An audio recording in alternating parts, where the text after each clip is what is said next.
of neural interface, whether it's external or internal. It seems like that's a problem that can be solved. That you can essentially, and this is where it gets really spooky, you can re-engineer the human biological system, and you can remove all of these problems that people have that are essentially problems that date back to human reward systems when we were tribal people, hunter-gatherer people, whether it's jealousy, lust, envy, all these variables that come into play when you're dealing with money and status and social status. If those are eliminated with technology, and essentially we become a next version of what the human species is possible. Like, look, we're very, very far removed from tribal, brutal societies of cave people. We all agree that this is a way better way to live. It's way safer.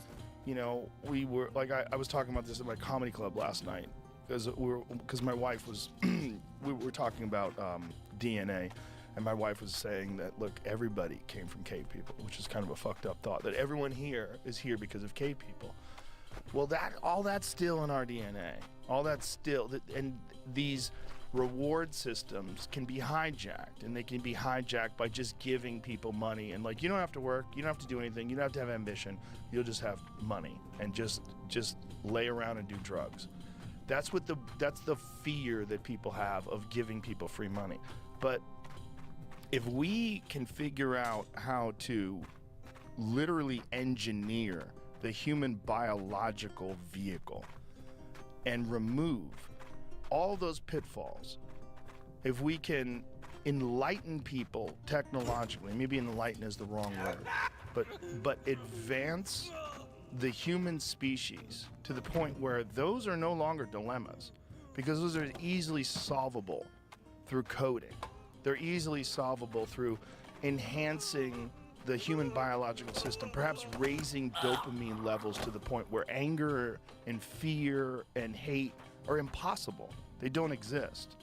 And if you just had everyone on Molly, how many wars would there be? There'd be zero wars. I mean, I think if you could get everyone on Earth to all do Molly once on the same day, that'd be a tremendous thing. It would be. If you got everybody on Earth to do Molly every day, that'd be a real loss. But what if they did a low dose of Molly, where you just get to, where everybody greets people with love and affection, and there's no longer concern about competition.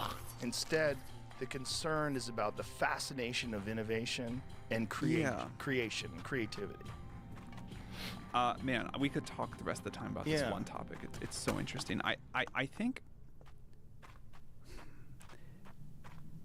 if I could push a button to remove all human striving and conflict, I wouldn't do it, first of all. I think that's a very important part of our story and experience. And also, I think we can see both from our own biological history and also from what we know about AI, that very simple goal systems, fitness functions, reward models, whatever you want to call it, lead to incredibly impressive results. You know, if the biological imperative is survive and reproduce, look how far that has somehow gotten us as a society. All this stuff we have, all this technology, this building, whatever else,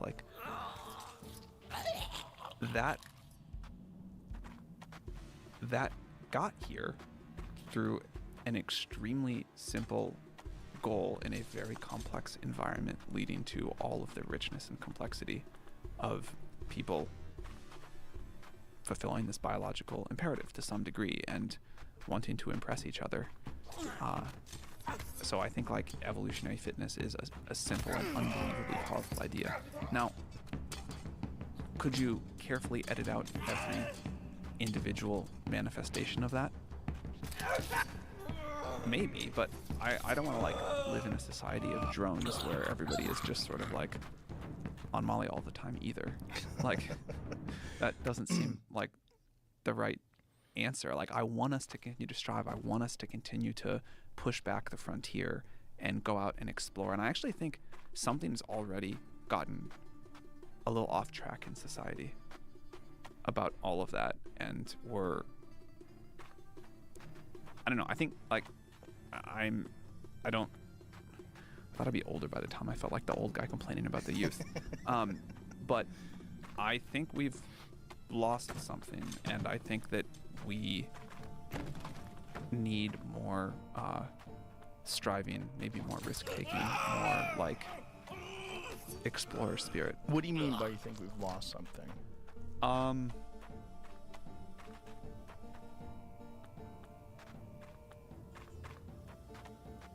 mean, here's like a version of it very much from my own lens. I was a startup investor for a long time, and it often was the case that the very best startup founders were in their early or mid 20s or late 20s maybe even, and now they skew much older.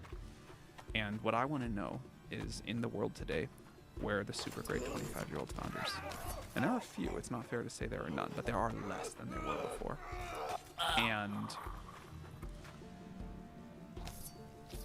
I think that's bad for society at all levels. I mean, like, tech company founders is one example, but like people who go off and create something new, who push on a disagreeable or controversial idea, we need that to drive forward.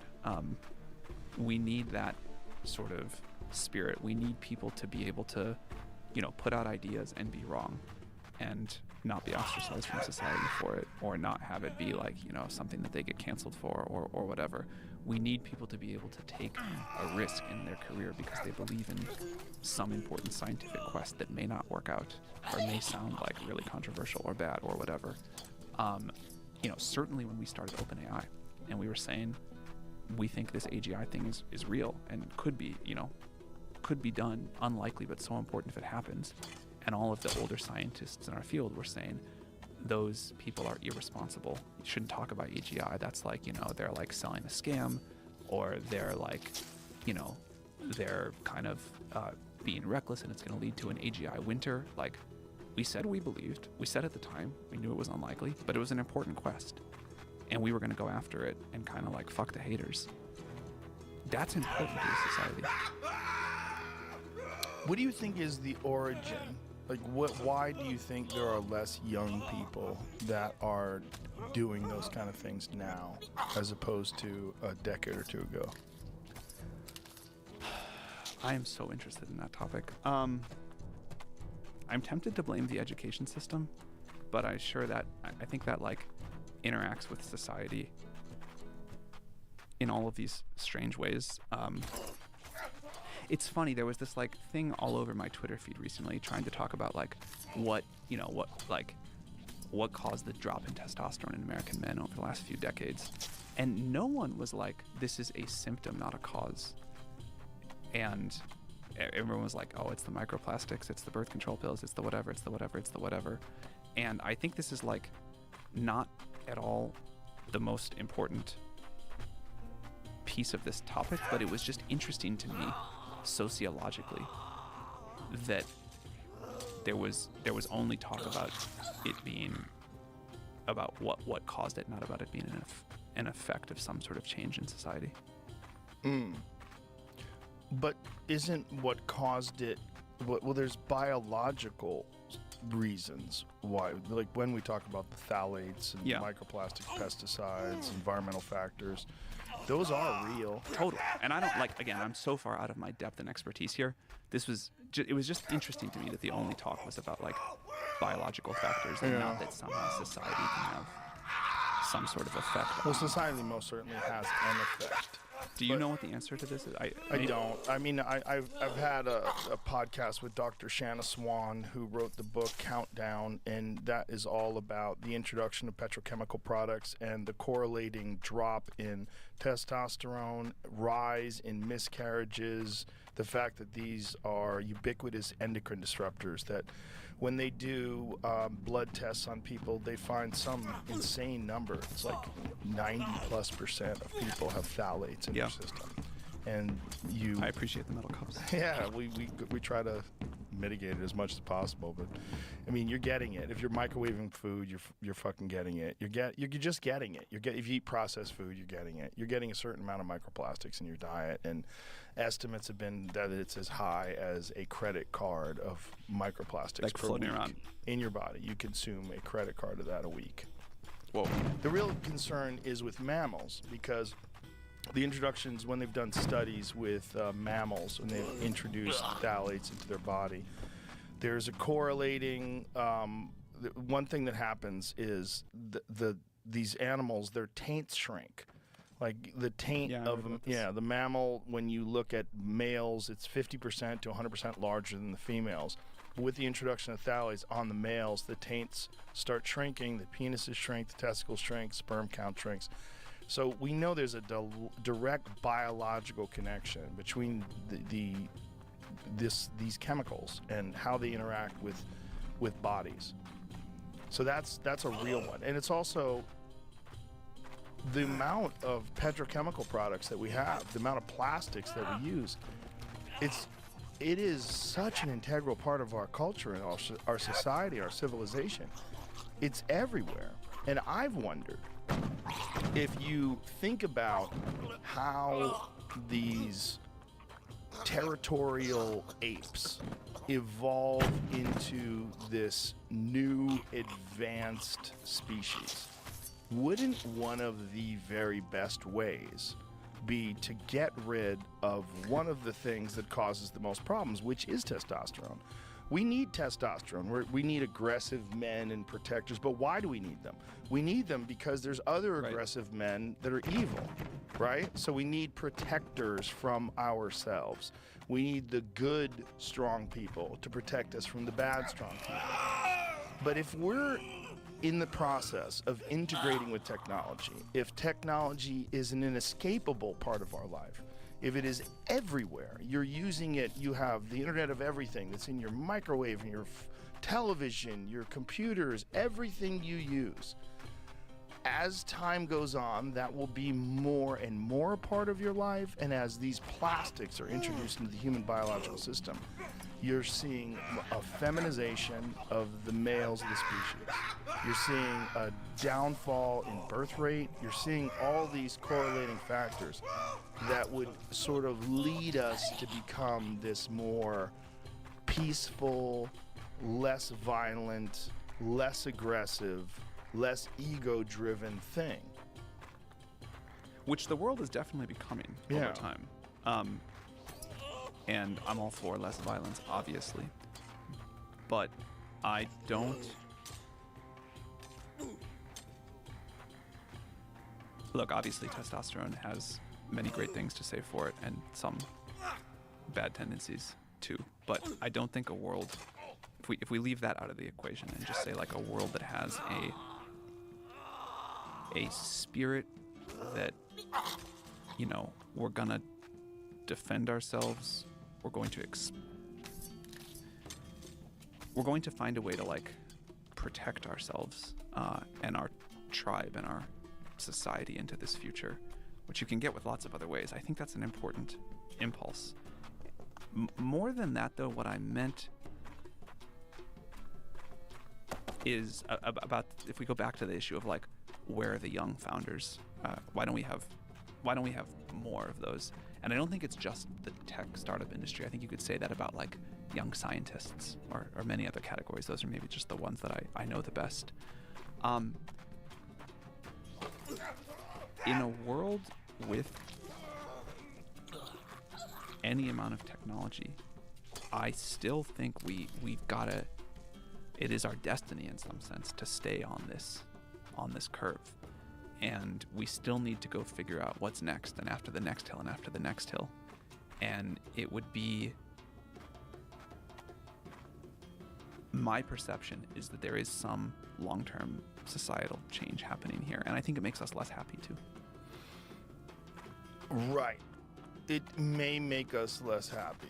But what I'm saying is, if the human species does integrate with technology, wouldn't a great way to facilitate that to be to kind of feminize the primal apes and to sort of downplay the role. You mean that like these- like should the AGI put Yeah. phthalates Well, into maybe the world? I don't know if it's AGI. I mean, maybe it's just an inevitable consequence of technology, because especially the type of technology that we use, which does have so much plastic in it, and then on top of that, the technology that's involved in food systems, preservatives, all these different things that we use to make sure that people don't starve to death.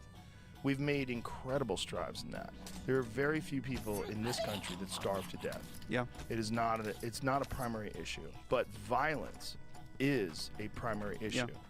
But our concerns about violence and our concerns about testosterone and strong men and powerful people is only because We need to protect against we need others. to protect against other Is that true? same things. Is that really the only reason? Sure? I mean, how many like incredibly violent women are out there running gangs? No, that part for sure. Yeah. Clearly not very many. What I meant more is that the only reason that society values like strong masculinity? Yeah, I think so. I think it's a biological imperative, right? And I think that biological imperative is because we used to have to defend against incoming tribes and predators and animals, and we needed someone who was stronger than most to defend the rest. And like that's the concept of the military. That's why Navy SEAL training is so difficult. We want the strongest of the strong to be at the tip of the spear. But that's only because there's people like that out there that are bad. If artificial general intelligence and the implementation of some sort of a device that changes the biological structure of human beings to the point where that is no longer a concern. Like if you are me and I am you and I know this because Yeah. of technology, violence is impossible. Yeah, look, by the time, if this goes all the way down the sci-fi path and we're all like merged into this Yeah. one single like planetary universal whatever Hive mind. consciousness, Yeah. then yes, you don't You don't need testosterone. need testosterone, but you Especially still if we can reproduce through other methods. Like this is the alien hypothesis, right? Like why do they look so spindly and without any gender, and and they have these big heads and tiny they don't need mouths? physical strength. They don't need physical strength. They have some sort of a telepathic way of communicating. They probably don't need sounds with their mouths, and they don't need this urge that we have to conquer and to spread our DNA. Like that's so much of what people do is these reward systems that were established when we were territorial apes. There's a question to me about how much you can ever get rid of that if you make an AGI and it decides actually we don't need to expand, we don't need more territory, we're just like happy, we at this point, you, me, it, the whole thing all together, all merged in, we're happy here on Earth. We don't need to get any bigger, we don't need to reproduce, we don't need to grow, we're just going to sit here and run. That sounds like a boring life. I don't agree with that. I don't agree that that would be the logical conclusion. I think the logical conclusion would be they would look for problems and frontiers that are insurmountable Yeah. to our current existence, like intergalactic communication and transportation. What happens when it meets another AGI the other galaxy over? What happens if it meets an AGI that's a million years more advanced? Or that? Like, what does that look like? Yeah. That's what I've often wondered if we are.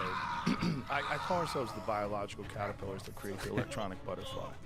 That we're making a cocoon right now. We don't even know what we're doing. And I think it's also tied into consumerism. Because what does consumerism do? Consumerism facilitates the creation of newer and better things.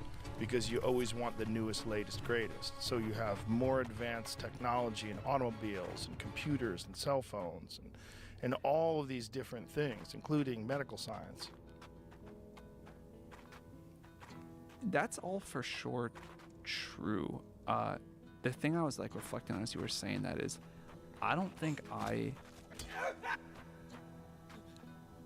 I'm not as optimistic that we can or even should overcome our biological base to the degree that I think you think we can. And to even go back one further level, like I think society is happiest where there's like roles for strong femininity and strong masculinity in the same people and in different people, and I don't like. And I don't think a lot of these like deep-seated things are gonna be able to get pushed aside very easily and still have a system that works. Like, sure, we can't really think about what if there were consciousness in a machine someday or whatever, what that would be like. And maybe I'm just like thinking too small-mindedly, but I think there is something about us that has worked in a super deep way. And it took evolution a lot of search space to get here. But I wouldn't discount it too easily. But don't you think that cave people would probably have those same logical conclusions about life and sedentary lifestyle and sitting in front of a computer and not interacting with each other except through text? Well, I mean, isn't that like what you're saying is correct? how different do you think our motivations are today, and kind of what really brings us genuine joy, and how we're wired at some deep level differently than cave people? Clearly, lots of other things have changed. We've got much better tools. Mm-hmm. But how different do you think it really is? I think that's the problem, is that genetically, at the base level, there's not much difference. And that these reward systems are all there. We interact with all of them. Whether it's ego, Yeah. lust, Yeah. passion, fury, anger, jealousy, all these different things. And that- you think some people will upload and edit those out? Yes.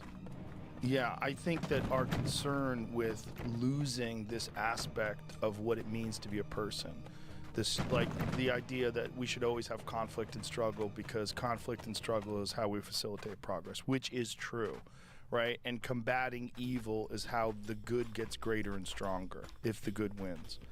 But my concern is that that is all predicated on the idea that the biological system that we have right now is correct and optimal.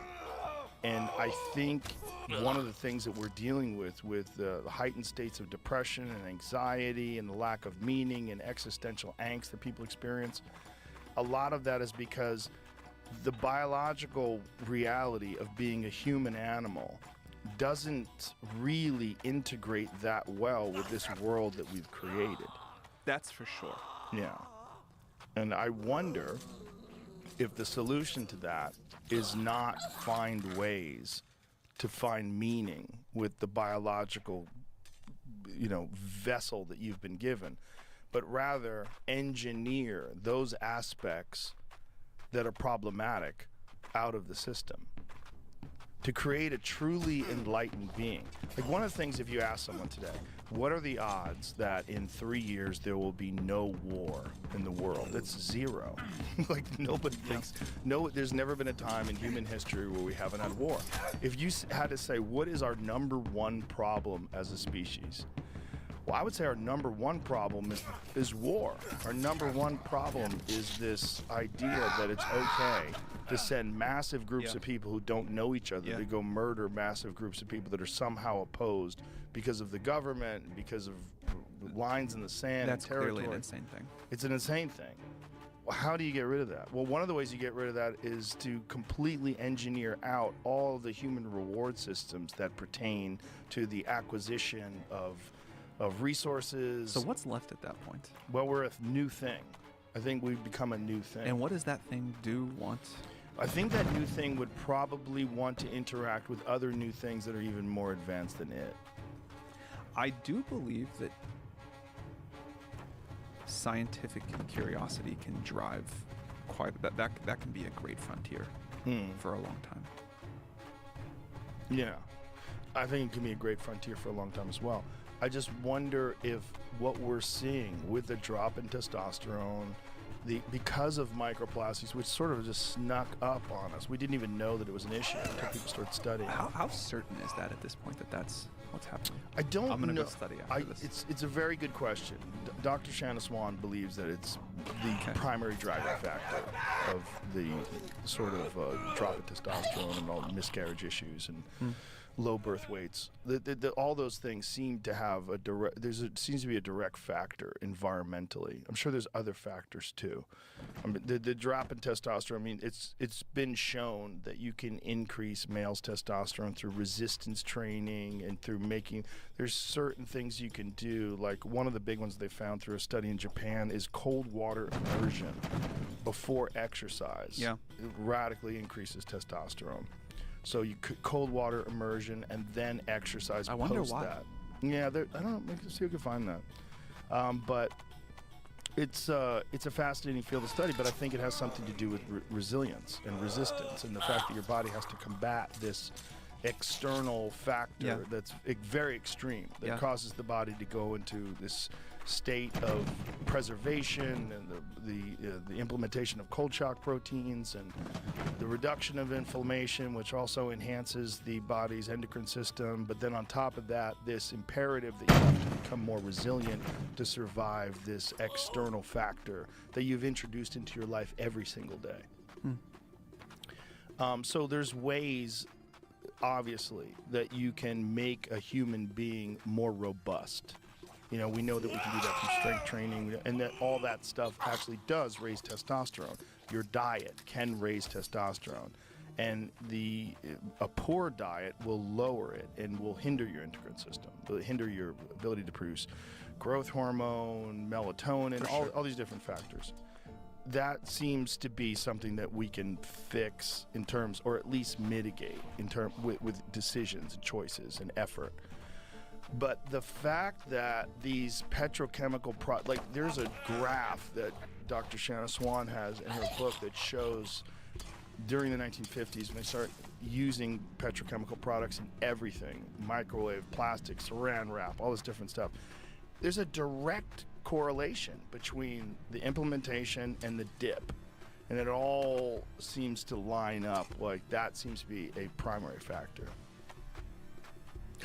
Does that have an equivalent impact on like estrogen-related hormones? It's a good question. Some of them actually, I know some of these chemicals that they're talking about actually increase estrogen in men. I don't know, but I do know that it increases miscarriages. So I just think it's overall disruptive to the human Definitely body. a societal-wide disruption of the endocrine system in a short period of time. Seems like a just bad and difficult to wrap our heads around. And then pollutants and environmental toxins on top of the pesticides and herbicides and all these other things and microplastics. There's a lot of factors that are leading our systems to not work well. But I just really wonder if this, like, are we just clinging on to this monkey body? Are we deciding I like my monkey body. I do too. Listen, I love it. But I try to be very objective. And when I objectively look at it in terms of, like, if you take where we are now and all of our problems and you look towards the future and, like, what would be one way that you could mitigate a lot of these? And it would be the implementation of some sort of a telepathic technology where, you know, you couldn't just text someone or tweet at someone something mean, because you would literally feel what they feel when you put that energy out there, and you would be repulsed. Yeah. And then violence would be, if you were committing violence on someone and you literally felt the reaction of that violence in your own being. That's And fascinating. you would also have no motivation for violence. If we had no aggressive tendencies, no primal chimpanzee tendencies. You know, it's true that violence in the world has obviously gone down a lot over the decades, but emotional violence is up a lot, and the internet has been horrible for that. Yeah. Like, I'm not going to walk over there and punch you because you look like a big, strong guy. You're going to punch me back, and also there's a societal convention not to do that. But if I didn't know you, I might, like, send a mean tweet about you, and I feel nothing on that. Yeah. And clearly that has become, like, a mega epidemic in society that we did not evolve the biological constraints on somehow. Yeah. And I'm actually very worried about how much that's already destabilized us and made us all miserable. It's certainly accentuated it. It's exacerbated all of our problems. I mean, if you read Jonathan Haidt's book, The Coddling Yeah. of the American Mind, have you read it? Great book. Yeah, it's a great book, and it's very damaging to women, particularly young girls. Young girls growing up, there's a direct correlation between the invention of social media, the introduction to the iPhone, self-harm, suicide, online bullying. You know, like, people have always talked shit about people when no one's around. I think The it's fact that they're doing it now openly to harm people. horrible, obviously. I think it's Online. super damaging to men too. Maybe they just Mhm. like talk about it less, but I don't think any of us are like Yeah. set up for this. No one's set up for it. And, you know, I think famous people know that more than anyone. Well, we all because- get used to it. Yeah, you just get numb to it. And or if you're wise, you don't engage. You know, I don't engage. I don't even have any apps on my new phone. Yeah, I've decided I got a new phone and I decided, okay, nothing. that's really smart. No Twitter. So I have a separate phone that if I have to post something, I pick up. But all I get on my new phone is text messages. And is that more just to like keep your mind pure and included? Yeah. And not tempt myself into Yeah. just. You know how many fucking times I've got up to go to the bathroom first thing in the morning and spent an hour just sitting on the toilet scrolling through Instagram, like, for nothing? Does zero for me. And there's this thought that I'm gonna get something out of it. I was thinking actually just yesterday about how we all have talked for so long about these algorithmic feeds are going to manipulate us in these big ways, and that will happen. But in the small ways already, where like scrolling Instagram is not even that fulfilling. Like, you finish that hour and you're like, I know that was a waste of my time. Yeah. But it was like over the threshold where you couldn't quite. It's hard to put the phone down. Right. You're just hoping that the next one's going to be interesting. And every now and then, the problem is every like 30th or 40th reel that I click on Is great. is wild. I wonder, by the way, if that's more powerful than if everyone was wild, if everyone was great. Sure. You know, it's like the slot You have to machine effect. mine for gold. Yeah. You don't just go out and pick it like daisies So it's where like it's out so in the field if the everywhere. algorithm is like intentionally feeding you some shit along the way. Yeah. Well, there's just a lot of shit out there, unfortunately. But it's just in terms you know, I was talking to Sean O'Malley, who's this UFC fighter, who's, you know, obviously has a very strong mind, really interesting guy. But one of the things that Sean said is like, I get this like low-level anxiety Yeah. from scrolling through things, and I don't know why. Like, what is that?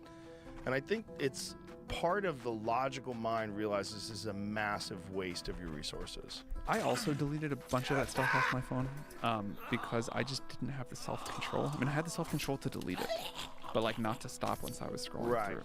Yeah. And so I think we're just like, yeah, we're getting attention hacked in some ways. There's some good to it too, but we don't yet have the stuff in place, the tools, the societal norms, whatever, to modulate it well. Right. And we're not designed for it. I mean, this is a completely new technology that, again, hijacks our human reward systems and hijacks all of the checks and balances that are in place for communication, which historically has been one-on-one. Historically, communication has been one person to another. And when people write letters to each other, it's generally things like if someone writes a love letter, or, you know, they miss you, they're writing this thing where they're kind of exposing a thing that maybe they have a difficulty in expressing in front of you. And it was not, you know, generally, unless the person was a psycho, they're not hateful letters. Whereas the ability to just communicate, fuck that guy, I hope he gets hit by a bus, is so simple and easy, and you don't experience. Twitter seems to be particularly horrible for this as the mechanics work. It really rewards in ways that I don't think anybody fully understands, that like taps into something about human psychology. Yeah. But that's kind of like, that's how you get engagement. That's how you get like followers. That's how you get like, you know, the dopamine hits or whatever. And like the people who I know that spend all day on Twitter, more of them are unhappy about it than happy. Oh yeah. They're the most unhappy. I mean, there's quite a few people that I follow that I only follow because they're crazy. And then I'll go and check in on them and see what the fuck they're tweeting about. And some of them are on there 8-10 hours a day. I'll see tweets all day long. And I know that person cannot be happy. They are unhappy and they cannot stop. Can't stop. And it seems like it's their life. And they get meaning out of it in terms of reinforcement. You know, They get short-term meaning out of it. Yes, I think maybe each day you go to bed feeling like you accomplished something and got your Right. dopamine, and at the end of each decade, you probably are like, where'd that decade go? Yeah, I was talking to a friend of mine who was having a real problem with it. He's saying he would be literally walking down the street and he'd have to check his phone to see who's replying, and he wasn't even looking where he was walking. He was just like caught up in the anxiety of these exchanges. And it's not because of the nice things people say. No. It's all, and with him, he was recognizing that he was dunking on people, and then Yeah. seeing people Yeah. respond to the dunking. And yeah, I stopped doing that a long time ago. I stopped interacting with people on Twitter in a negative way. I just won't do it. Yeah. Even if I disagree with someone, I'll say something as peacefully as possible. I have like more of an internet troll streak than I would like to admit. And so I try to just like not give myself too much temptation, but I slip up sometimes. Yeah, it's so tempting. Totally. It's so tempting and it's fun. It's fun to just say something shitty. and I mean, see what again, happens. whatever this biological system we were talking about earlier, Yeah. that gets a positive reward Well, in the moment. There's there's reactions. You say something outrageous, and someone's going to react, and that reaction is like energy, and there's all these other human beings engaging with your idea. But ultimately, it's just not productive for most people, and it's psychologically, it's just fraught with peril. There's just so much going on. I don't know anybody who engages all day long that's happy. Certainly not. I don't like.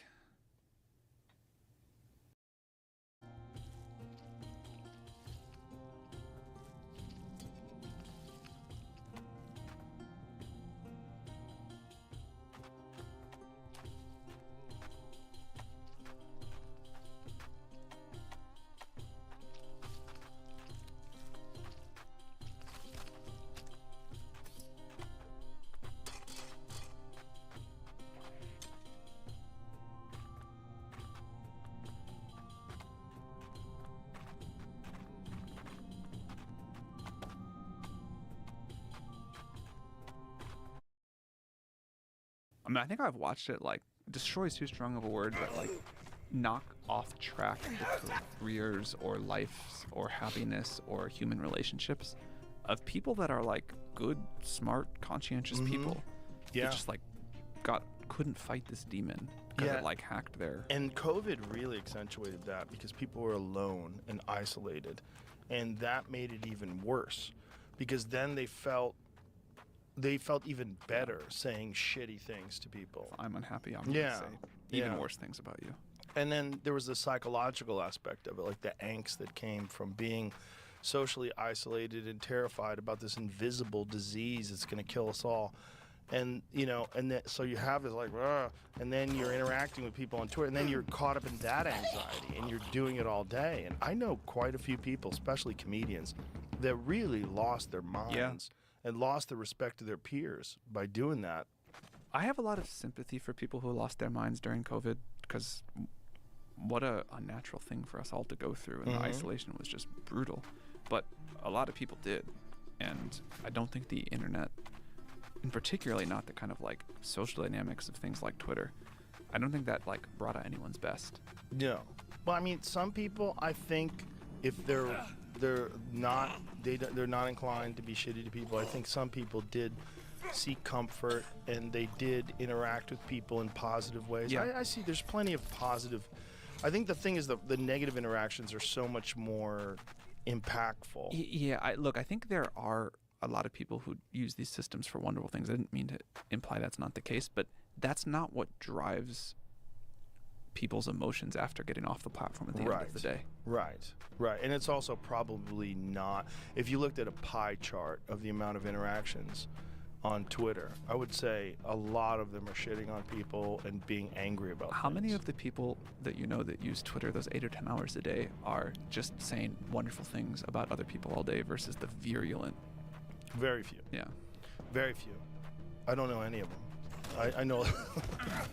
But then again, I wonder, with the implementation of some new technology that makes communication a very different thing than what we're currently. Like, what we're doing now with communication is less immersive than communicating one-on-one. You and I are talking, we're looking into each other's eyes, we're getting social cues, we're smiling at each other, we're laughing. It's a very natural way to talk.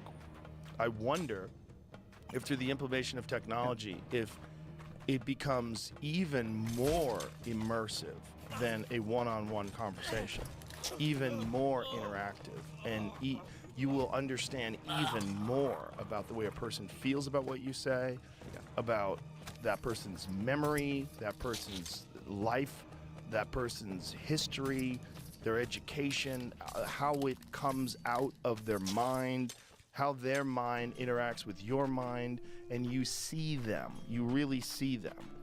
I wonder if what we're experiencing now is just like the first time people invented guns, they just started shooting at things, you know? Yeah. If you can like feel what I feel when you say something mean to me or nice to me, Right. like that's clearly gonna change what you decide to say. Yes.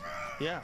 Yeah, unless you're a psycho. Unless you're a psycho. And then what causes someone to be a psycho? And can that be engineered out? Imagine what we're talking about.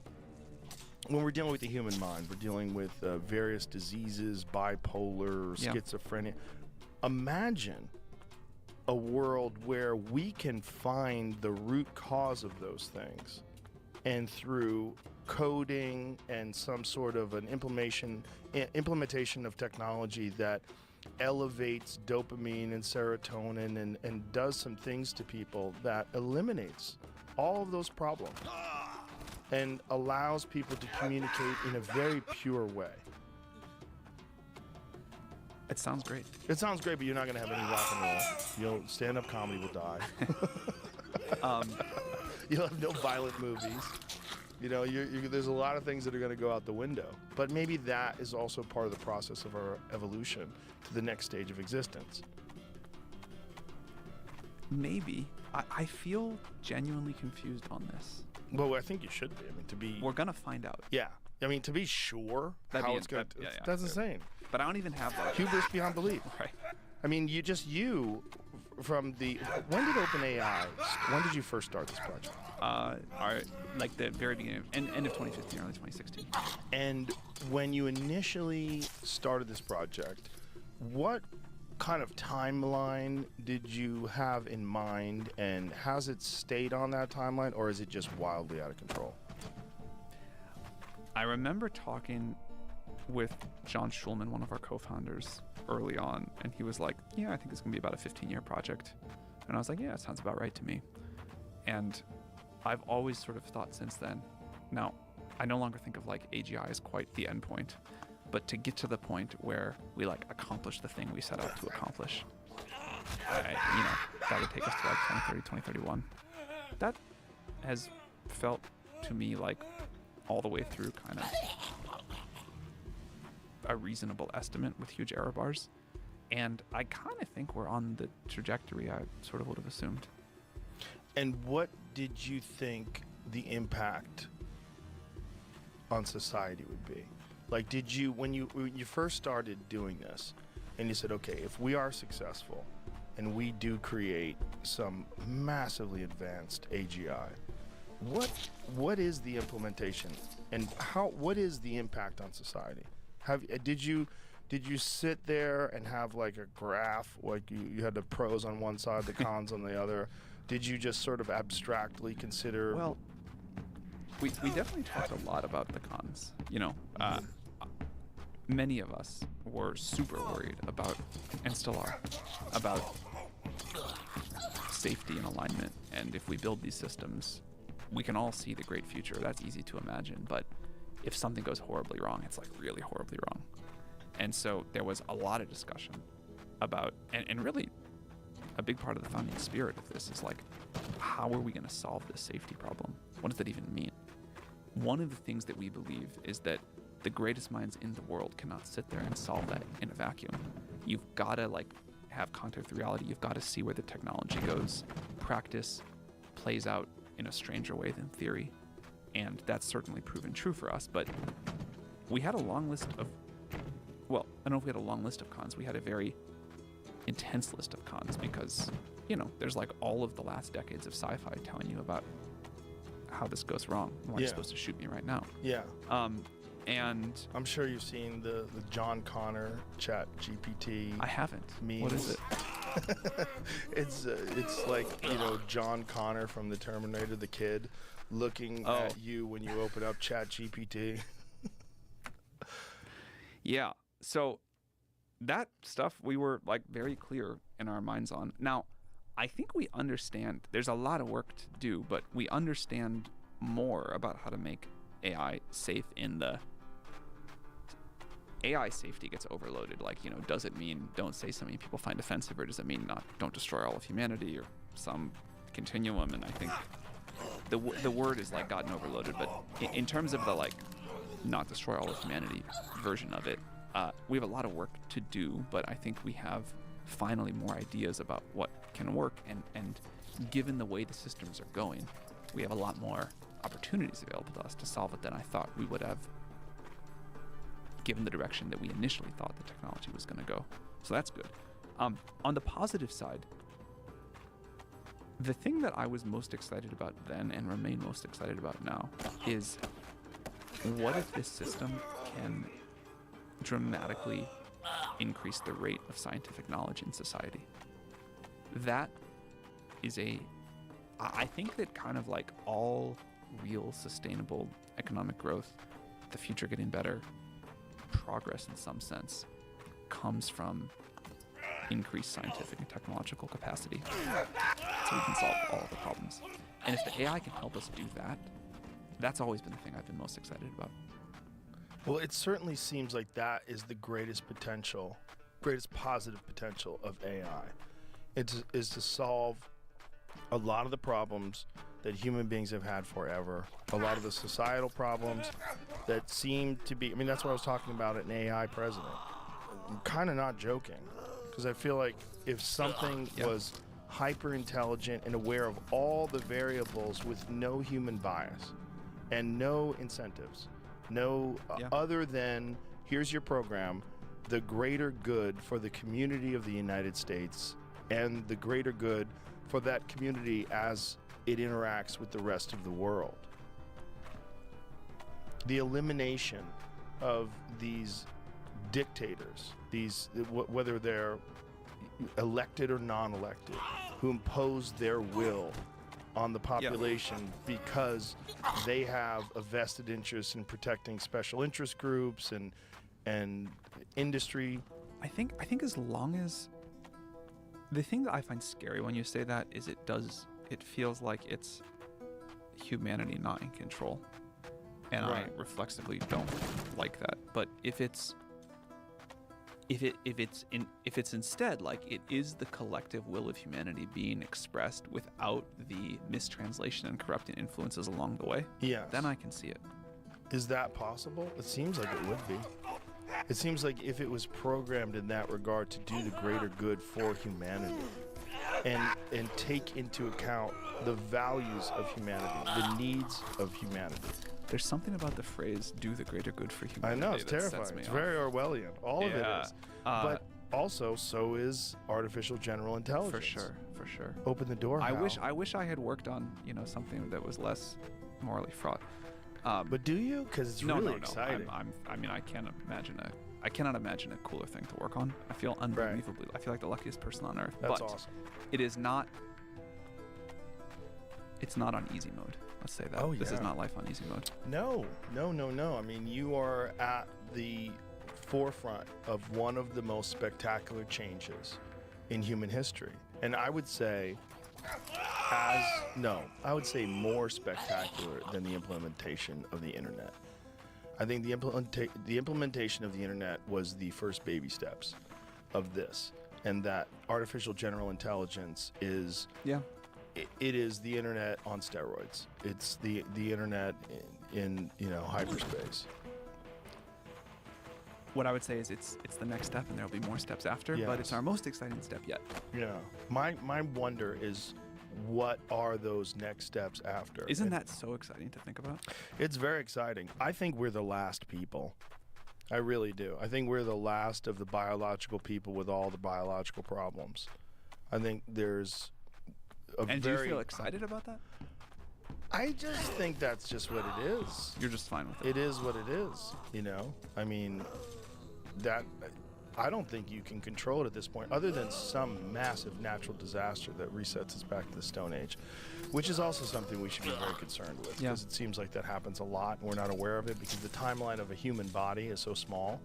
The timeline of the human existence as a person is 100 years if you're lucky, but yet the timeline of the Earth is billions of years. And if you look at how many times life on Earth has been reset by comets slamming into the Earth and just completely eliminating all technological advancement, it seems like it's happened multiple times in recorded history.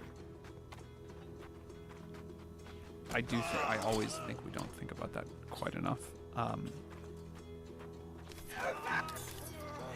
We talked about the simulation hypothesis earlier. It's had this big resurgence in the tech industry recently. One of the things, one of the new takes on it as we get closer to AGI is that, if ancestors were simulating us, the time they'd want to simulate again and again is right up to the, the lead up to the creation of AGI. Yeah. So it seems very crazy we're living through this time, but it's not a coincidence at all.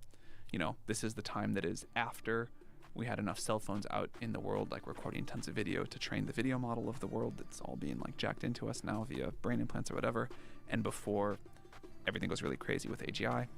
And it's also this interesting time to simulate, like, can we get through? Does the asteroid come right before we get there for dramatic tension? Like, do we figure out how to make this safe? Do we figure out how to societally agree on it? So that's led to, like, a lot more people believing in it than before, I think. Yeah, for sure. And again, I think this is just where it's going. I mean, I don't know if that's a good thing or a bad thing. It's just a thing, but it's certainly better to live now. I would not want to live in the 1800s and be in a covered wagon trying to make my way across the country. Yeah, we got the most exciting time in history yet. It's the best.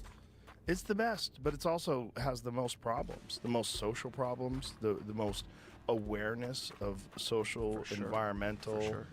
infrastructure, the issues But we get that to go. have. We get to go solve them. Yeah. And I, intuitively, I think I feel something somewhat different than you, which is I think humans, in something close to this form, are going to be around for a lot longer than. I don't think we're the last humans. How long do you think we have? Like longer than a time frame I can reason about. Really? Now, there may be I could totally imagine a world where some people decide to merge and go off exploring the universe with AI, and there's a big universe out there, but can I really imagine a world where, short of a natural disaster, there are not humans pretty similar to humans from today on Earth doing human-like things, and the sort of spirit of humanity merged into these other things that are out there doing their thing in the universe? It's very hard for me to actually see that happening. And maybe that means I'm going to turn out to be a dinosaur, and I'm horribly wrong in this prediction. But I would say I feel it more over time as we make progress with AI, not less. Yeah, I don't feel that at all.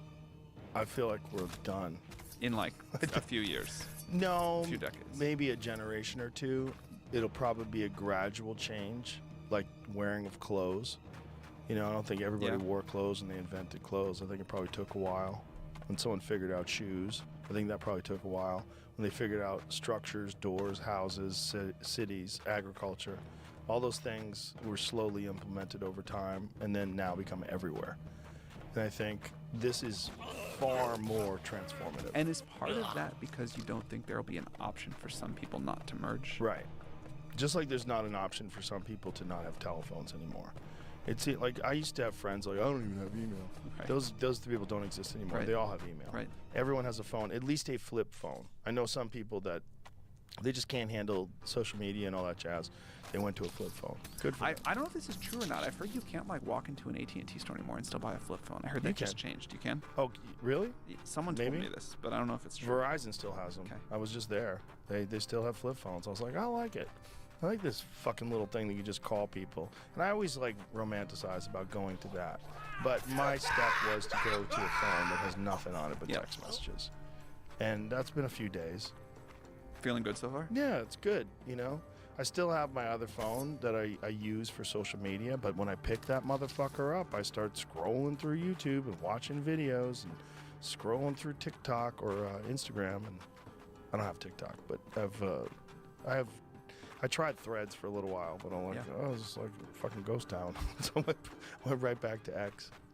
I live on a ranch during the weekends, and there's Nice. Wi-Fi in the house, but there's no cell phone coverage anywhere else. And it's every week I forget how nice it is and what a change it is to go for a walk Yeah. with no cell phone coverage. Good for your mind. It's unbelievable for your mind. And I think we have like so quickly lost something. Mm-hmm. Like out of service just doesn't happen. That doesn't even happen on airplanes anymore. Right. You know? Like but that like hours where your phone just cannot buzz. Yeah. No text message either. Nothing. I think that's a really healthy thing. I dropped my phone once when I was in Lanai, and I think it was the last time I dropped the phone. The phone was like, we're done. And it just started calling people randomly. Like, it would just call people, and I'd hang it up, and it would call another person. I'd hang it up, and I was showing my wife, I was like, look at this. This is crazy. It's just calling people. And so the phone was broken. And so I had to order a phone, and we were on vacation for like 8 days. And it took 3 days for Apple to get me a phone. I bet you had a great 3 days. It was amazing. It was amazing because when I was hanging out with my family, I was totally present. There was Yeah. no options. And I wasn't thinking about checking my phone because it Yeah. didn't exist. I didn't have one. And there was a alleviation of, again, what Sean was talking about, that low level of anxiety. This sort of like, that you have when you always want to check your phone. Yeah, I think that thing, it's so bad. We have not figured out yet, like the technology has moved so fast, biology moves very slowly. We have not figured out how we're going to function in a society and get those occasional times when, you know, your phone is broken for 3 days. Yeah. Or you go for a walk with no service. But it's like, I very much feel like my phone controls me, not the other way around. Uh-huh. And I hate it, but I haven't figured out what to do about it. Well, that's what I'm worried about with future technology, is that this, which was so unanticipated, if you'd imagine a world when can you imagine going up to someone in 1984 and pointing to a phone and saying, one day that'll be in your pocket and it's going to ruin your life? Like, what? Like, yeah, one day people are going to be jerking off to that thing. You're like, what? One day people are going to be watching people get murdered on Instagram. I've been seeing so many murders on Instagram over the last few months. Really, I've never seen that. Oof, been a bad timeline. Me and my friend Tom Segura, every morning we text each other the worst things that we find on Instagram. Why? For fun. He's a comedian. Okay. We're both comedians. That's fun to you? Yeah.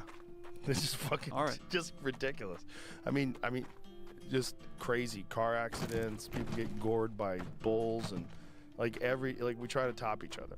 So every day he's sending me the most. Every day when I wake up and I check, Tom, fuck, you know, it's, Can you explain what's fun about that? well, he's a comic and I'm a comic, and comics like chaos. We like ridiculous, outrageous shit that is just so far beyond the norm of what you experience in a regular day. Just, and also the understanding of the wide spectrum of human behavior. If you're a nice person and you surround yourself with nice people, you very rarely see someone get shot. You very rarely see people get stabbed for no reason randomly on the street. But on Instagram, you see that every day. And there's something about that where it just reminds you, oh, we're crazy.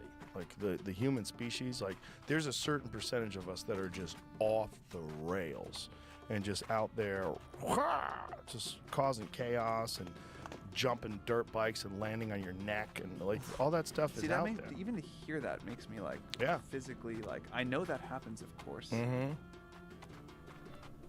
and I know like not looking at it doesn't make it not happen, Right. but it makes me so uncomfortable and I'm happy to watch. Oh yeah, it makes me uncomfortable too. But yeah, we do it to each other every day. And it's not good. It's definitely not good, but it's also, I'm not going to stop. It's fun. But why is it fun? It's fun because it's my friend Tom, and we're both kind of the same in that way. We're just look at that. Look at this. That look I at get. that. Look at this. And it's just a thing we started doing a few months ago. It's just like, can't stop. And Instagram has like learned that you do that, so just keep showing you more and more. Instagram knows when my search page is a mess. When I go to the Discover like awful page, stuff happening to oh, people. it's just crazy. But the thing is, it shows up in your feed too. That's what I don't understand about the algorithm. It knows you're fucked up, so it shows up in your feed of things like even if they're not people I follow, but Instagram shows them to me anyway.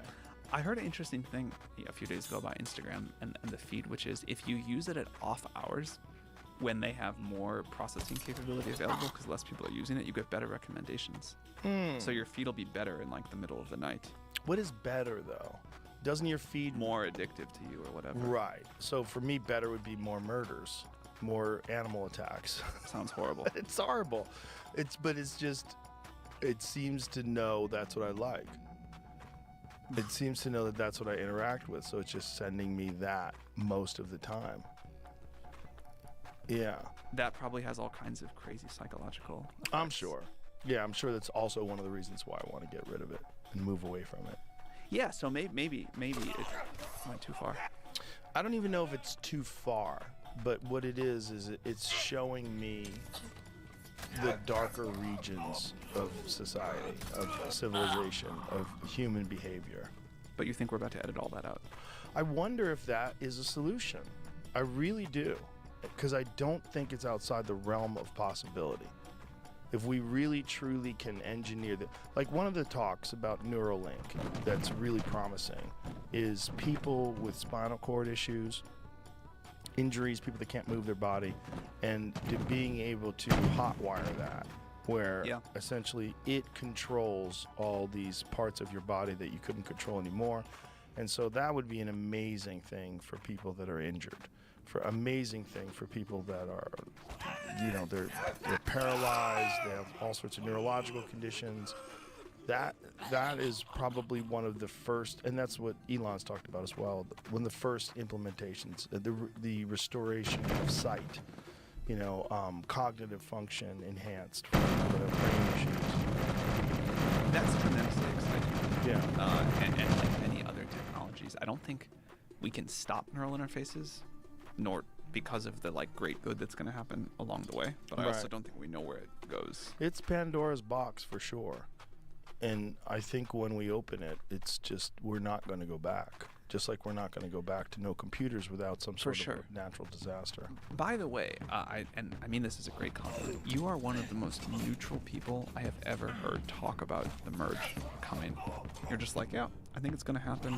You know, it's be good in these ways, bad in these ways, but you seem like unbelievably neutral about it, which is always something I admire. I try to be as neutral about everything as possible, except for corruption, which I think is just like one of the most massive problems with the way our culture is governed. I think corruption is just and the influence of money is just a giant, terrible issue.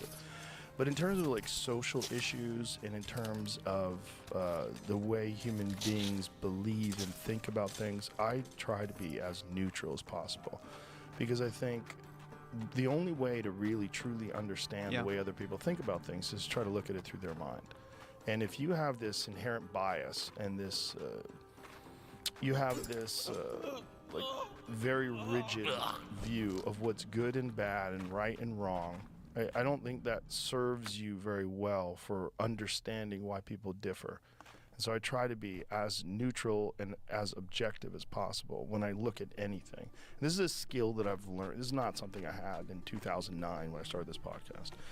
This podcast I started just fucking around with friends, and I had no idea what it was going to. I mean, there's no way I could have ever known. But also had no idea what it was going to do to me as far as the evolution of me as a human being. I am so much nicer. I'm so much more aware of things. I'm so much more conscious of the way other people think and feel. I'm just a totally different person than I was in 2009, which is hard to recognize. It's hard to believe. That's really cool.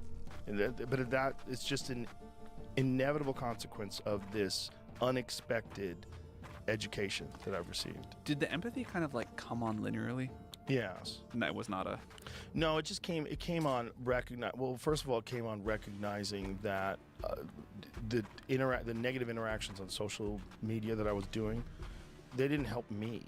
They didn't help the person. And then having compassion for this person that's fucked up or done something stupid, like it's not good to just dunk on people. Like there's no benefit there other than to give you some sort of social credit and get a bunch of likes. It didn't make me feel good. Like, that's not good. And also a lot of psychedelics. A ton of psychedelic experiences from 2009 on, and with every one a greater understanding of the impact. Like, I had one recently. And when I had the one recently, like, the overwhelming message that I was getting through this was that everything I say and do ripples off into all the people that I interact with. And then if I'm not doing something with at least the goal of overall good or overall understanding, that I'm doing bad, and that bad is a real thing. As much as you try to ignore it because you don't interface with it instantly, and you're still creating unnecessary negativity, and that I should avoid that as much as possible. It's like an overwhelming message that this psychedelic experience was giving me.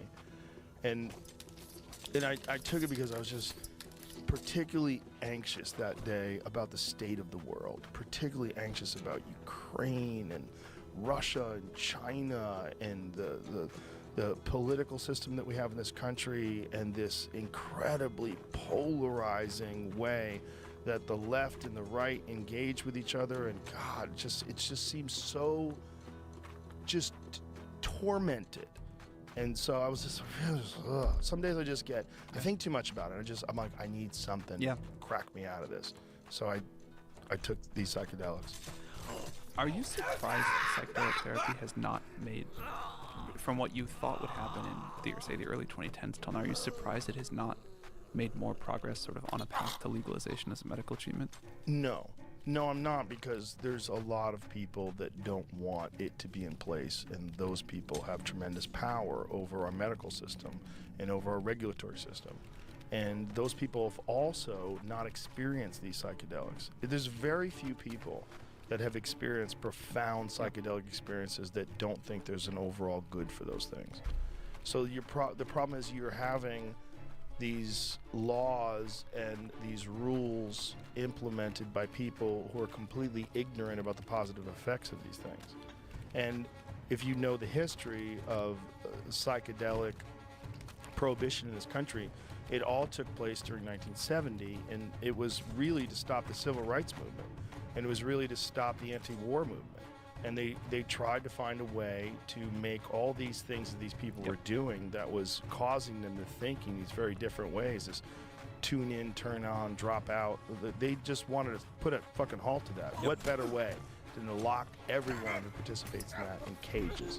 Find the people who are producing it, lock them in cages, put them in jail for the rest of their life, make sure it's illegal, arrest people, put the busts on television, make sure that people are aware. And then there's also, you connect it to drugs that are inherently dangerous for society and detrimental. The fentanyl crisis, the crack cocaine crisis that we experienced in the 90s. Like, all of those things, they're under the blanket of drugs. Psychedelic drugs are also talked about like drugs, even though they have these profound spiritual and psychological changes that they, imbibe in the person. I remember when I was in elementary school and I was in like drug education, they talked about, marijuana's really bad because it's a gateway to these other things, and there's this bad one, that bad one, heroin, whatever. And the very end of the line, the worst possible thing is LSD. Did you take LSD and go, oh, they're lying? Psychedelic therapy was definitely one of the most important things in my life, and I assumed, given how powerful it was for me, I struggled with all kinds of anxiety and other negative things, and to watch all of that go away in that. I traveled to another country for a week, did a few things, came back, a totally different person. And I was like, I've been lied to my whole life. Yeah. I'm so grateful that this happened to me now. Talked to a bunch of other people, all similar experiences. I assumed, this was a while ago, I assumed it was, and I was very interested in what was happening in the US. I was particularly looking at where MDMA and psilocybin were on the path. And I was like, all right, this is going to get through. This is going to change the mental health of a lot of people in a really positive way. And I am surprised we have not made faster progress there, but I'm still optimistic we will. Well, we have made so much progress from the time of the 1990s. In the 1990s, you never heard about psychedelic retreats. You never heard about people taking these vacations. You never heard about people getting together in groups and doing these things and coming back with these profound experiences that they relayed to other people, and literally seeing people change, seeing who they are change, seeing people become less selfish, less toxic, less mean, and more empathetic and more understanding. Yeah, I can only talk about it from a personal experience. It's been a radical change in my life, as well as, again, having all these conversations with different people. I feel so fortunate to be able to do this, that I've had so many different conversations with so many different people that think so differently, and so many exceptional people that have accomplished so many incredible things, and you get to sort of understand the way their mind works and the way they see the world, the way they interface with things. It's awesome. It's pretty fucking cool.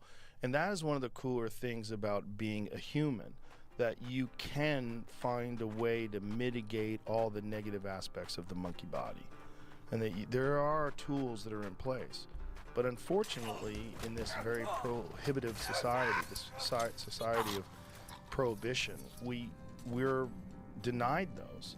And we're denied ones that have never killed anybody, which is really bizarre when OxyContin can still be prescribed. What's the deal with why we can't make, if we leave why we can't get these medicines that have transformed people's lives more available? What's the deal with why we can't stop the opioid crisis? Or fentanyl seems like just an unbelievable crisis for San Francisco. You remember when the beginning of the conversation when you said that AI will do a lot of good, overall good, but also not no harm. If we legalize drugs, all drugs, that would do the same thing. Would you advocate to legalize all drugs? It's a very complicated question, because I think you're going to have a lot of addicts that wouldn't be addicts. You're going to have a lot of people's lives destroyed because it's legal. There's a lot of people that may not be psychologically capable of handling things. Maybe they already have, that's the thing about psychedelics. They do not ever recommend them for people that have a slippery grasp on reality as it is. For sure. People that are struggling, people that are already on a bunch of medications that allow them to just keep a steady state of existence in the normal world. If you just fucking bombard them with psilocybin, who knows what kind of an effect that's going to have, and whether or not they're psychologically too fragile to recover from that. I mean, there's many, many stories of people taking too much acid and never coming back. Yeah. These are powerful doesn't seem to begin to cover it. Right. Yeah.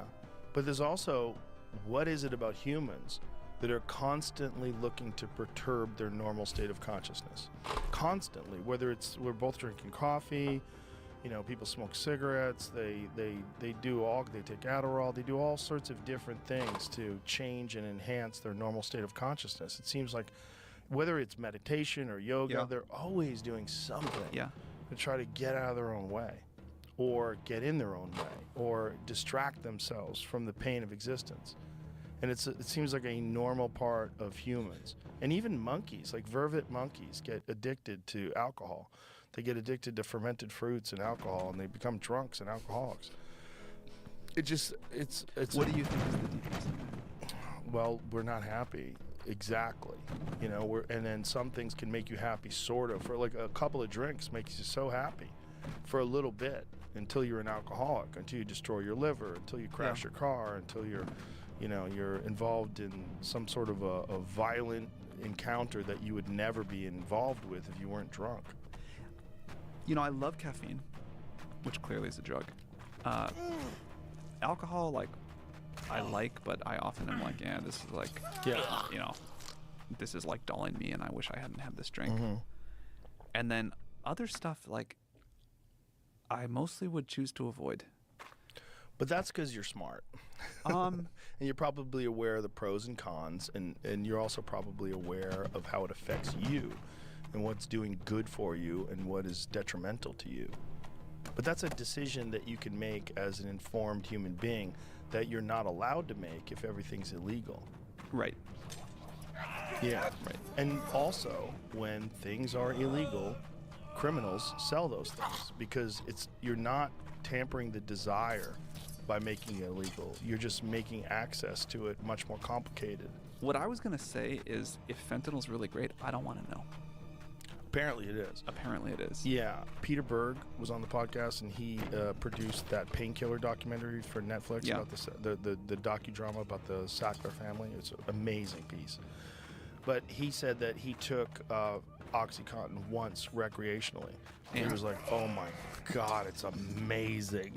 He's like, keep this away from me. It feels so good. Yeah. And that's part of the problem, is that, yeah, it will wreck your life. Yeah, it will capture you. But it's just so unbelievable. But the feeling, like, how did Lenny Bruce describe it? I think he described heroin as getting a warm hug from God. I think the feeling that it gives you is probably pretty spectacular.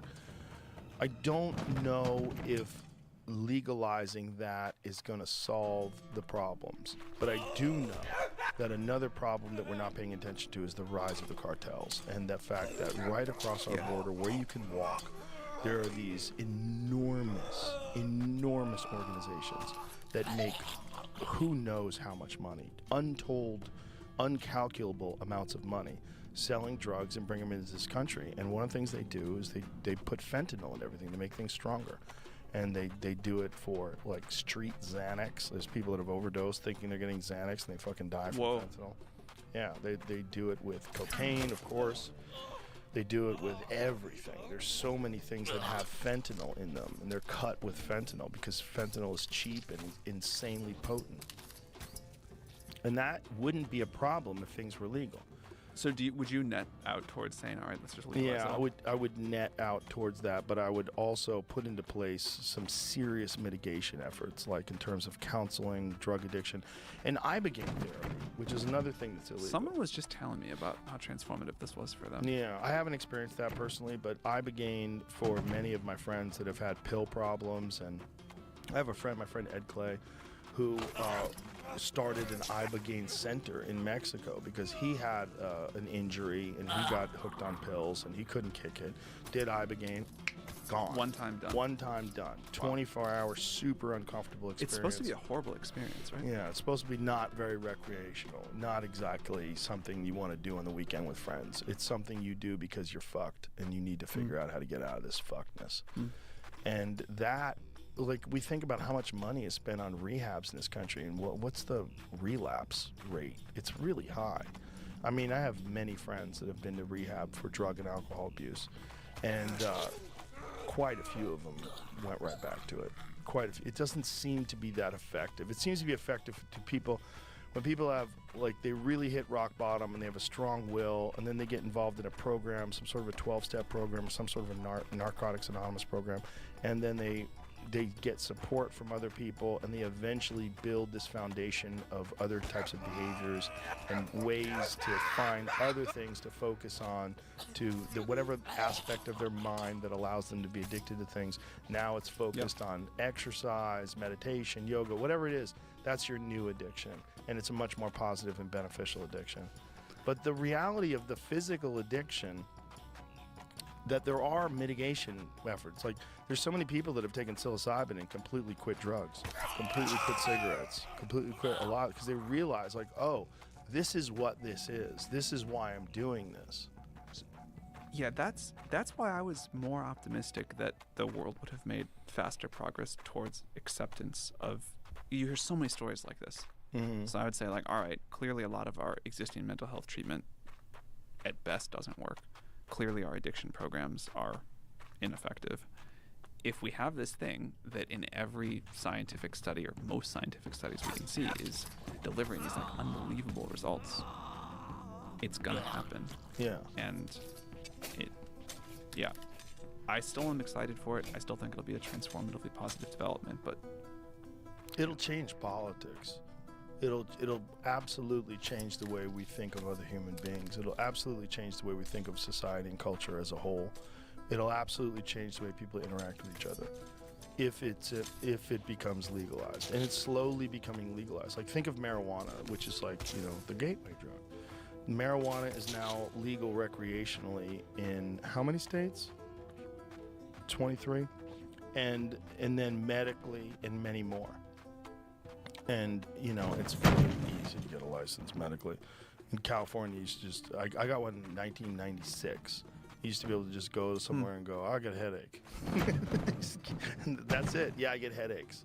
I'm in pain a lot, I do a lot of martial arts. I'm always injured. I need some medication. I don't like taking pain pills. Bam. You got a legal prescription for weed. I used to have to go to Inglewood to get it. I used to have to go to the hood, to the Inglewood Wellness Center. And I was like, this is crazy. Like, marijuana is now kind of sort of legal. yeah. And then in 2016, it became legal in California, recreationally. And it just changed everything. I had all these people that were like right-wing people that were taking edibles to sleep. I'm like, this is because now that it's legal, they thought about it in a different way. And I think that drug, which is a fairly mild psychedelic, also has enhancing effects.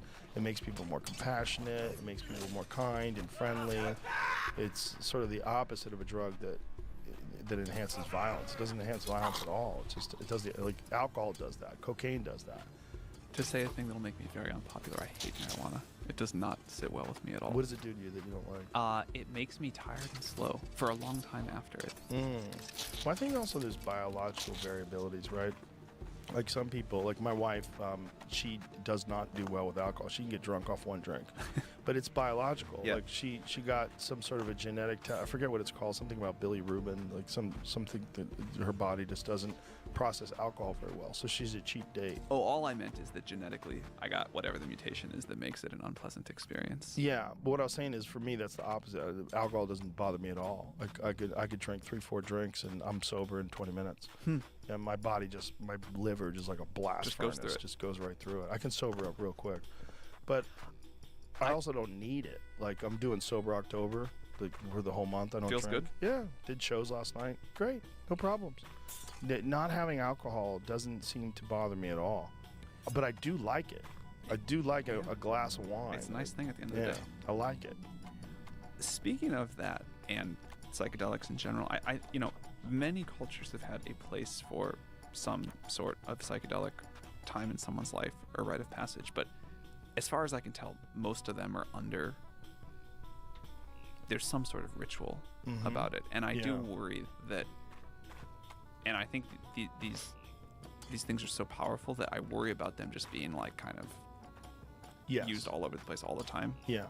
And I hope that we as a society, because I think this is now going to happen even if it's slow, find a way to treat this with the respect that it needs. Yeah. We'll see how that goes. Agreed. Yeah. I think set and setting is very important. And thinking about what you're doing before you're doing it, why you're doing it. Like I was saying the other night when I had this psychedelic experience, I was just like, God, sometimes I just think too much about the world and that it's so fucked, and you have kids and you wonder like what kind of a world are they going to grow up in, and it was just one of those days where I was just like, God, there's so much anger and there's so much this and that, and then it's just, it took it away from me. The rest of the day, like that night, I was so friendly and so happy, and I just wanted to hug everybody. I just really, I got it. I go, oh my God, that does not. Thinking about it now. Do you think the anger in the world is way higher than it used to be, or we just it's like all these dynamics from social media we were talking about. I think the dynamics in social media have certainly exacerbated anger in some people, but I think anger in the world is just a part of frustration, inequality, problems that are so clear but are not solved, and all the issues that people have. I mean, it's not a coincidence that a lot of the mass violence that you're seeing in this country, mass looting and all these different things, are being done by poor people. Do you think AGI will be an equalizing force for the world or further inequality? I think it depends on how it's implemented. My concern is, again, what we were talking about before with some sort of a neural interface, that it will increase your ability to be productive to a point where you can control resources so much more than anyone else. And you will be able to advance your economic portfolio and your influence in the world through that, your amount of power that you can acquire. It will, before the other people can get involved, because I would imagine financially it'll be like cell phones.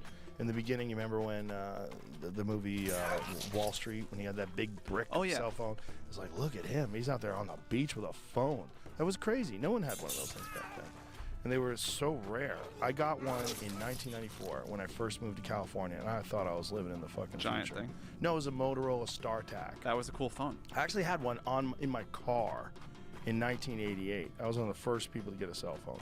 I got one in my car, and it was great because my friend Bill Blumenreich, who runs the Comedy Connection, he would call me because he knew he could get a hold of me. Like if someone got sick or fell out, I could get a gig because he could call me. So I was in my car. He's like, Joe, what are you doing? Do you have a spot tonight? And I'm like, no, I'm open. He's like, fantastic. And so he'd give me gigs. So I got a bunch of gigs through this phone where it kind of paid itself. But I got it just because it was cool. Like I could drive down the street and call people. Dude, I'm driving and I'm calling you. Like it was nuts. To be able to drive, and I had a little antenna, a little squirrely With a little pigtail antenna on my car, on the roof of the car. But now everything's bad. You know, you can go to a third world country, and you know, people in small villages have phones. It's super common. It's everywhere. Essentially, more people have phones than don't have phones. There's more phones than there are human beings, which is pretty fucking wild. And I think that initial cost problem, it's going to be prohibitively expensive initially. And the problem is the wealthy people are going to be able to do that. Yeah. And then the real crazy ones that wind up getting the holes drilled in their head. And if that stuff is effective, maybe it's not maybe there's problems with Generation 1, but Generation 2 is better. There's going to be a time where you have to enter into the game. There's going to be a time where you have to sell your stocks. Like, you know, don't wait too long. Hang on there. Go. And once that happens, my concern is that the people that have that will have such a massive advantage over everyone else that the gap between the haves and have-nots will be even further, and it'll be more polarized. This is something I've changed my mind on. Someone at OpenAI said to me a few years ago, like, you really can't just let some people merge without a plan, because it could be such an incredible distortion of power, and that we're going to have some sort of societal discussion about this. Yeah, that seems real. That seems I think like so at this point. Especially if it's as effective as AGI is, or as ChatGPT is. ChatGPT is so amazing.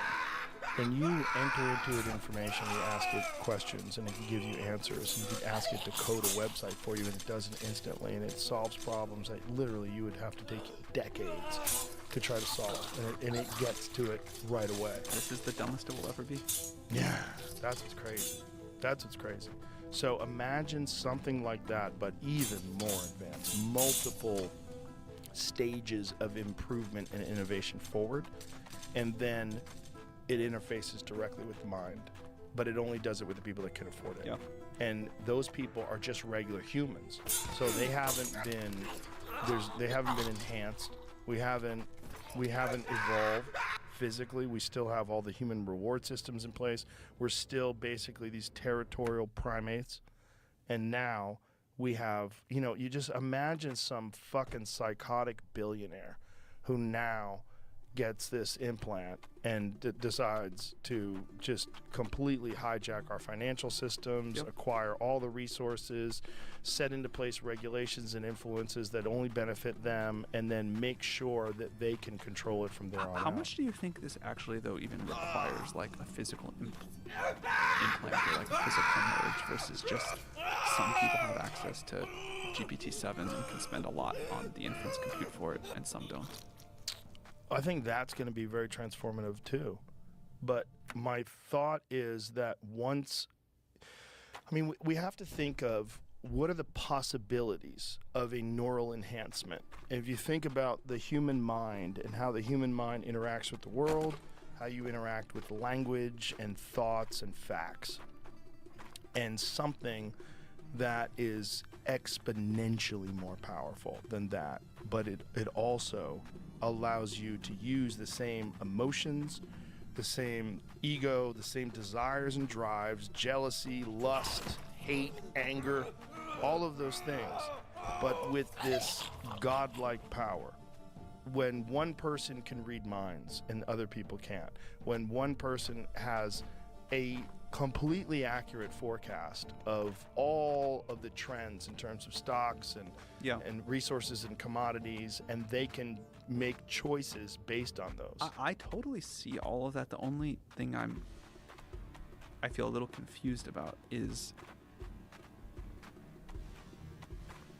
human talking and listening bandwidth, or typing and reading bandwidth, is not very high, but it's high enough where if you can just say, like, tell me everything that's going to happen in the stock market. If I want to go make all the money, what should I do right now? And it goes, and then just shows you on the screen.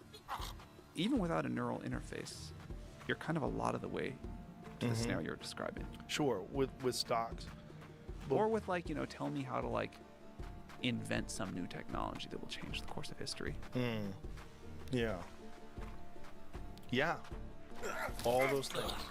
Like, I think what somehow matters is access to massive amounts of computing power, or especially, like, differentially massive amounts, maybe more than the interface itself.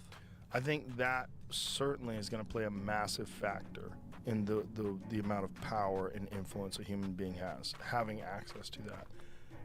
My concern is that what neural interfaces are going to do is, now you're not a human mind interacting with that data. Now you are some massively advanced version of what a human mind is. And it has just profound possibilities that we can't even imagine. We can imagine, but we can't. Yeah. We can't truly conceptualize them because we don't have the context. We don't have that ability and that possibility currently. We can just guess. But when it does get implemented, that you're dealing with a completely different being. The only true thing is I can say is I don't know. Yeah. Do you wonder why it's you? Do you ever think, like, how am I at the forefront of this spectacular change?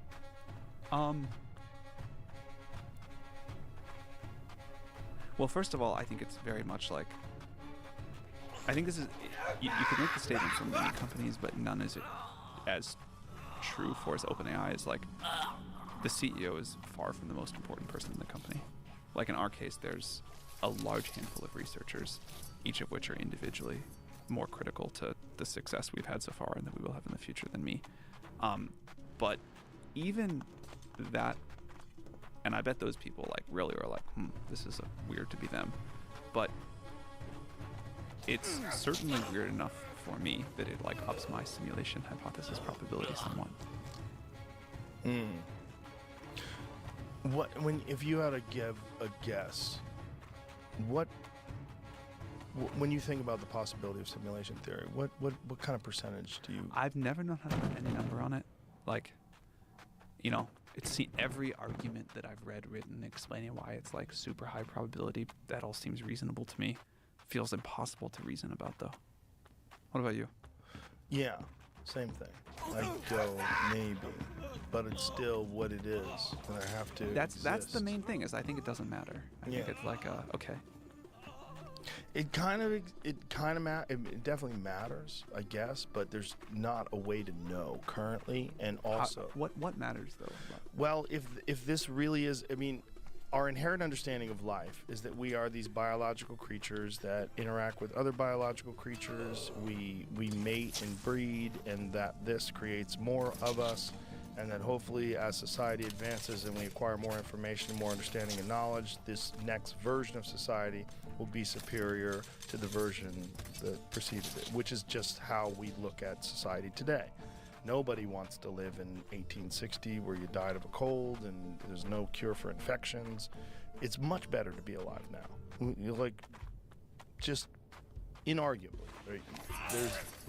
Unless you really do prefer the simple life that you see on Yellowstone or something, it's like what we're dealing with now in terms, first of all, access to information, the lack of ignorance. If you choose to seek out information, you have so much more access to it now than ever before. That's so cool. And over time, like if you go back to the beginning of written history to now, one of the things that is clearly evident is the more access to information, the better choices people can make. They don't always make better choices, but they certainly have much more of a potential to make better choices with more access to information.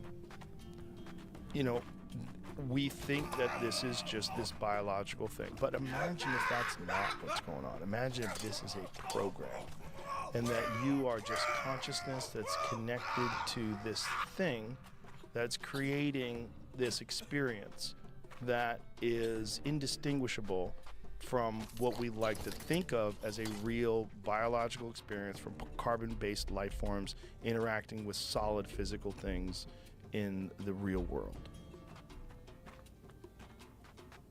It's still unclear to me what I'm supposed to do differently or think Yeah, differently. there's no answer. Yeah, you're 100% right. What can you do differently? I mean, if you exist as if it's a simulation, if you just live your life as if it's a simulation, is that? I don't know if that's the solution. You know, I think. I mean, it's real to me no matter what. True. Yeah. Live it that way. And that will be the problem with an actual simulation if and when it does get implemented. Yeah. If we do create an actual simulation that's indistinguishable from real life, like what are the rules of the simulation? How does it work? Is that simulation fair and equitable and much more reasonable and peaceful? Is there no war in that simulation? Should we all agree to hook up to it because we'll have a completely different experience in life, and all the angst of crime and violence and the things that we truly are terrified of, there would be non-existent in this simulation. Yeah. I mean, if we keep going, it seems like if you just extrapolate from where VR is now. Did you see the podcast that Lex Friedman did with Mark Zuckerberg? I saw some clips, but I haven't got to watch the whole thing. Bizarre, right? So they're essentially using like very realistic physical avatars in the metaverse. Like that's step one. And Maybe that's step 3. Yeah. Maybe it's a little bit on par. Yeah, maybe it's Atari. Maybe you're playing Space Invaders now. But whatever it is, it's on the path to this thing that will be indistinguishable. That seems inevitable. Those two things seem inevitable to me. The inevitable thing to me is that we will create a life form that is an artificial, intelligent life form that's far more advanced than us, and once it becomes sentient, it will be able to create a far better version of itself. And then as it has better versions of itself, it will keep going, and if it keeps going, it will reach godlike capabilities.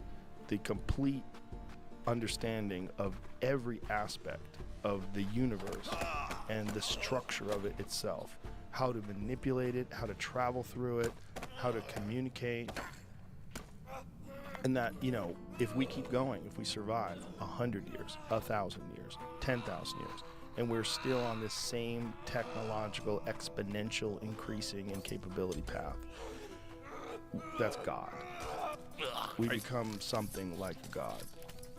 And that might be what we do. That might be what intelligent, curious, innovative life actually does. It creates something that creates the very universe that we live in. Like creates the next simulation. Yeah, I mean, maybe that's the birth of the universe itself, is creativity and intelligence, and that it all comes from that. I used to have this joke about the Big Bang. Like, what if the Big Bang is just a natural thing? Like, humans get so advanced that they create a Big Bang machine, and then, you know, we're so autistic and riddled with Adderall that we have no concept or worry of the consequences, and someone's like, I'll fucking press it. And they press it, and boom! And we start from scratch every 14 billion years. And that's what a Big Bang is. I mean, I don't know where it goes, but I do know that if you looked at the human race from afar, if you were an alien life form, completely detached from any understanding of our culture, any understanding of our biological imperatives, and you just looked at, like, what is this one dominant species doing on this planet? It makes better things. That's what it does. That I mean, I agree. It goes to war. It steals. It does a bunch of things that it shouldn't do. It pollutes. It does all these things that are terrible. But it also consistently and constantly creates better things, whether it's better weapons going from the catapult to the rifle to the cannonballs to the rocket ships to the hypersonic missiles to nuclear bombs. It creates better and better and better things. That's the number one thing it does, and it's never happy with what it has. And you add that to consumerism, which is baked into us, and this desire, this constant desire for newer, better things. Well, that fuels that innovation, because that gives it the resources that it needs to consistently innovate and constantly create newer and better things. Well, if I was an alien life form, I was like, oh, what is it doing? It's trying to create better things. Well, what is the forefront of it? Technology. Technology is the most transformative, the most spectacular, the most interesting thing that we create, and the most alien thing. The fact that we just are so comfortable, you can FaceTime with someone in New Zealand, like, instantly. We can get used to anything. Yeah. You know, Anything. and take it for granted almost. Yeah. And, well, if you were an alien life form and you were looking at us, you're like, well, what is it doing? Oh, it keeps making better things. It's going to keep making better things. Well, if it keeps making better things, it's going to make a better version of a thinking thing. And it's doing that right now. And you're a part of that. It's going to make a better version of a thinking thing. Well, that better version of a thinking thing, it's basically now in the amoeba stage. It's in the, small multicellular life form stage. Well, what if that version becomes a fucking Oppenheimer?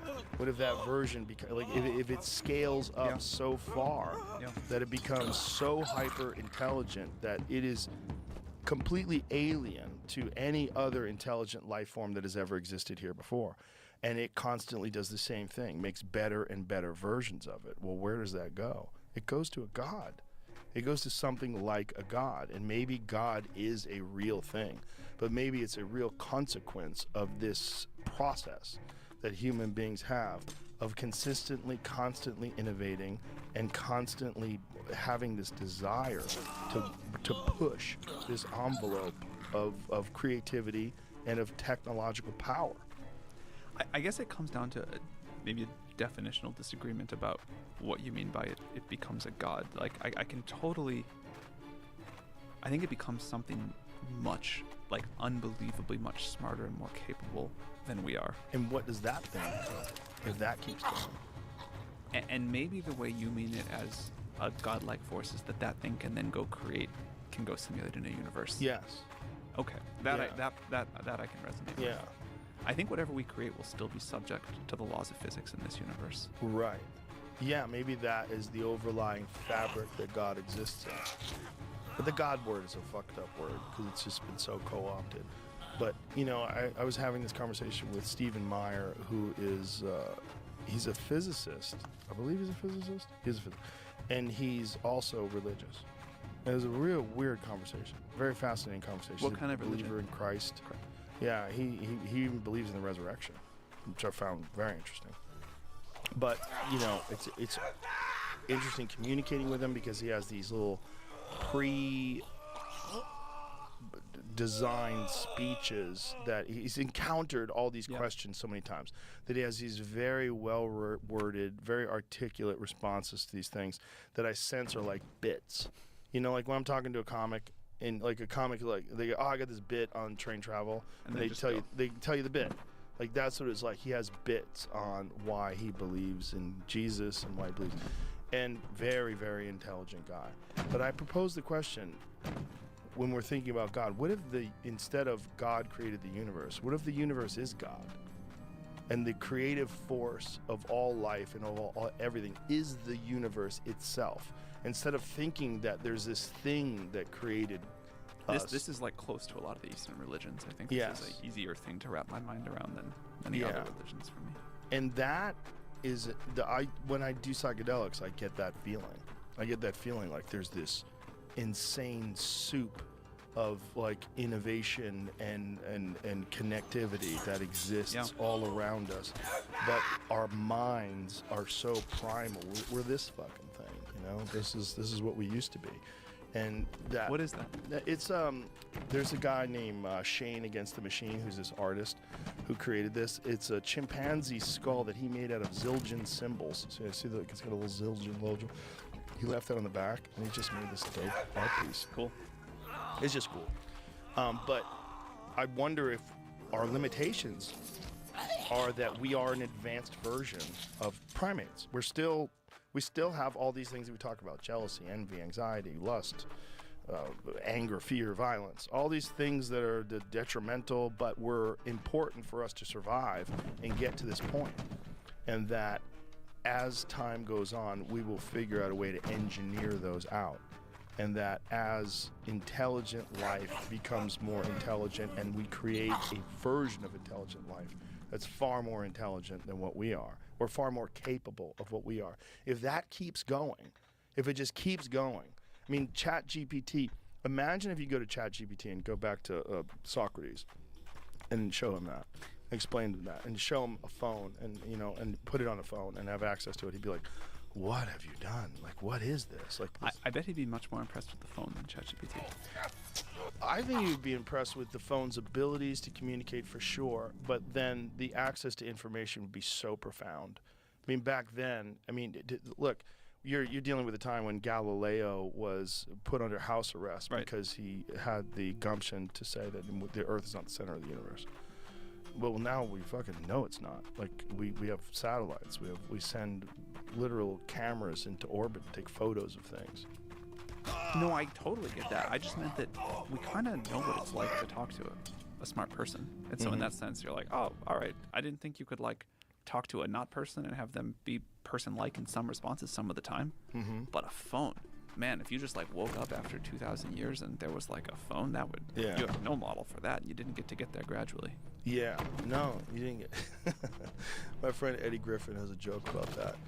He's about how Alexander Graham Bell had to be doing coke. He goes, because only someone on coke would be like, I want to talk to someone who's not even here. And that's what a phone is. Is that something Coke makes people want to do? I don't know. I've never done coke, but I would imagine it is. I mean, it's Seems just to me like it just makes people like angry and chaotic. yeah, a little of that, but they also have ideas, you know.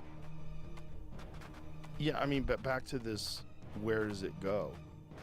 If it keeps going, it has to go to some impossible level of capability. I mean, just think of what we're I able. believe. Yeah, what we're able to do now with nuclear power and nuclear bombs and hypersonic missiles and just the insane physical things that we've been able to take out of the human creativity and imagination, and through engineering and technology implement these physical devices that are indistinguishable from magic if you brought them 500 years ago. Yeah, I think it's quite remarkable. It, like, So makes me- keep going 100,000 years from now. If we're still here, if something like us is still here, what can we do? in the same way that I don't think Socrates would have predicted the phone. I can't predict No. that. No, I'm probably totally off.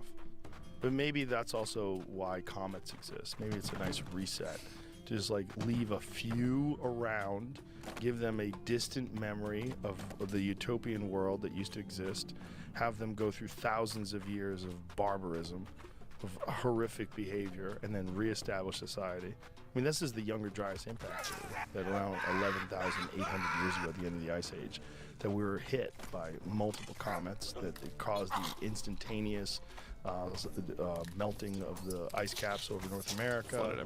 Flooded everything. It's the source of the flood myths from Epic of Gilgamesh and the Bible and all those things. And that this and also there's physical evidence of it. When they do core samples, there's high levels of iridium, which is very common in space, very rare on Earth. There's micro diamonds that are from impacts, and that it's like 30% of the Earth that has evidence of this. And so it's very likely that these people that are proponents of this theory are correct, and that this is why they find these ancient structures that they're now dating to like 11,000, 12,000 years ago, when they thought people were hunter-gatherers. And they go, okay, maybe our timeline is really off, and maybe this physical evidence. Yeah, I've been impacts. watching that with interest. Yeah, Randall Carlson is the greatest guy to pay attention to. Randall when it comes Carlson? to that. Yeah, he's kind of dedicated his whole life to it, which, by the way, happened because of a psychedelic experience. He was on acid once, and he was looking at this immense canyon, and he had this vision that it was created by instantaneous erosions of the polar caps, and that it just washed this wave of impossible water through the earth. It just caught these paths, and now there seems to be actual physical evidence of that is probably what took place, and that we're just the survivors, and that we have re-emerged, and that society and human civilization occasionally gets set back to a primal place. Yeah.